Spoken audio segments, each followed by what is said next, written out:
ada.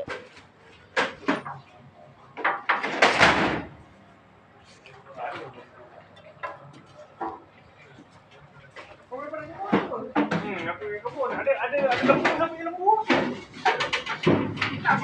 Ha? Ada kerbau kebun sebelah.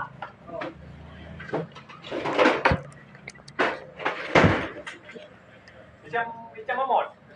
Warna kering coklat. Oh. Penat.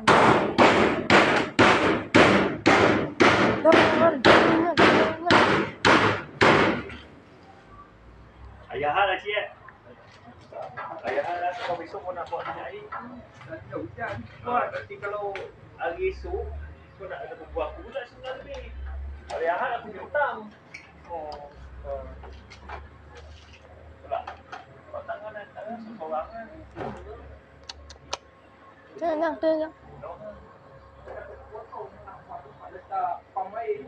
Mana ni? Jatuh. Buah. Tak ada pambai. Walah. Baik lagi ni. Baik lagi matang-matang ni tu. Pambai dekat jambak apa kubur kan. Oh, benar ni. Kau beli baru. Missing itu. Pamil. Aku tu beli. Jatuh. Yang lama habis onem. Dalam musim hujan, jika ibu tak hidup. Sebaik hidup.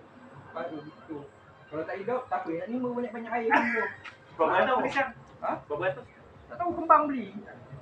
Aku tak jadi duit apa? Sawit ada berapa? Dia kata ada 4,000. Hujan guling. Watan hujan guling. Watang sing. Rupanya Ilul tak tahu. Apa? Duit tu pada Edi sekarang ada 4,000. Ilu tak tahu. Jatuh. Tak ada buat kebentangan Sana. tu. Tak ada dia kata.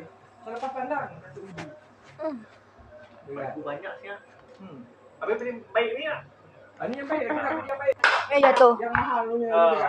Ada yang lawyer apa yang Beli lawyer dan masuk ni dah 3 lah. yang mula tak apa ni yang apa pun. Okey. Ya kalau beli masuk ni dah 3 lah. Cakap yang lawyer punya tak nak beli aku Beli cakap. yang baik Dah. ni lah. Bawa keempat. Apa? Tanduk Yang baik keempat. 5. Bye-bye.